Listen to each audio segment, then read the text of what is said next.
As a summing up, I think the best way to describe the overall concept of the film would be the Avengers go grunge. The Thunderbolts are composed of misfits, neurotics, attention seekers, and the mentally subpar. If that doesn't describe a typical rock group, not only in the grunge era but in general, I don't know what does. Of course, the grunge analogy is not perfect, as none of the members of the Thunderbolts has, so far anyways, managed to commit suicide. Not saying that all grunge musicians committed suicide, just the ones you didn't want to. I'm sure Nickelback and Pearl Jam will live long and productive lives. It's also occurring to me that some of the references I'm using might be quite dated, from a long time ago, when even Joe Biden was in diapers. Within the last couple of years, in other words. Even the plot has a certain countercultural ring to it. The superhero misfits band together to fight a corrupt politician and director of the CIA. But to be honest, in our current climate, they probably could have saved themselves a lot of time and effort if they just started a podcast. Let the CIA director speak in long-form format, in between advertisements for erectile dysfunction treatments and sheath underwear, and hoist herself on her own petard. There would be a lot less need for CGI too, apart from perhaps in the advertisements for erectile dysfunction treatments. Don't get me wrong, I enjoyed the film, especially when I compare it to the other action movie I'd watched only the night before, Jason Statham's newest contribution to filmmaking greatness, The Beekeeper. Words alone cannot truly express my thoughts on this film. The only way I could give you a true representation of my feelings and opinions about this particular production is to take some 3-ply toilet paper, wipe my backside, and show you the contents caked on the toilet paper afterwards. Specks of blood and all.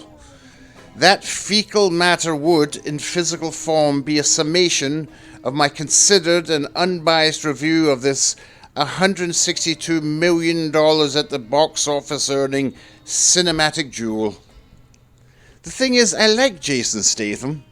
He, along with Harrison Ford, has managed to take sardonic grumpiness, the one-note mode of acting he exclusively employs, and turn it into a multi-million-dollar earning thespian career. And more power to him. But can't we give him at least some decent dialogue once in a while?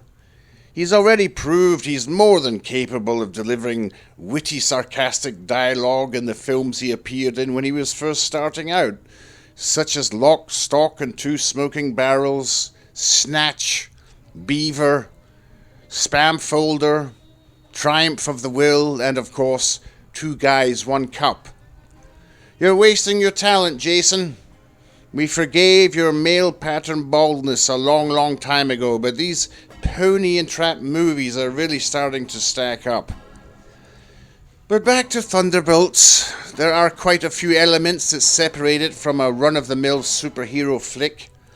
One is that many of the characters are Russians, and apart from their horrific war in the Ukraine and the brutal subjugation of many other sovereign nations during the Soviet era, Russians do have a lovable quality about them.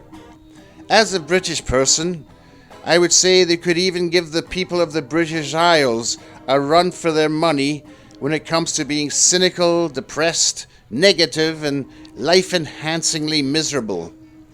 As one knackered, gloomy, declining dump of a nation circling the toilet bowl of life to another, I salute you, my Slavic friends. Another unusual aspect of the film is that the main antagonist is a woman, which illustrates the point that when it comes to being a sociopathic, amoral scumbag, a woman can do it just as well as any man. And I think this is such an important point to get across to the film's younger female viewers. Who knows? One day we may live in a world where we'll see a female mass-murdering megalomaniacal dictator brutally suppressing her own people. And no, Margaret Thatcher doesn't count. Another major theme in the film seems to be childhood trauma. In fact, I'm guessing the Thunderbolts have a higher ratio of members from broken homes than Boris Johnson's or Elon Musk's children. One of the characters, Bob, when touched, has the ability to make the person touching him relive their most traumatic memories. He's certainly not a person you'd want to invite to a twister party, that's for sure. Bob was previously a drug addict, and drugs, some people might think contentiously, are portrayed as a bad thing in the film. Even though these people would then ask you to name one major world religion that can make you feel as good as heroin. And they would convert immediately if they could find one like that. And it's a statement that is hard to disagree with, let's be honest. But I think we can all agree that long-term drug use can affect one's mental faculties.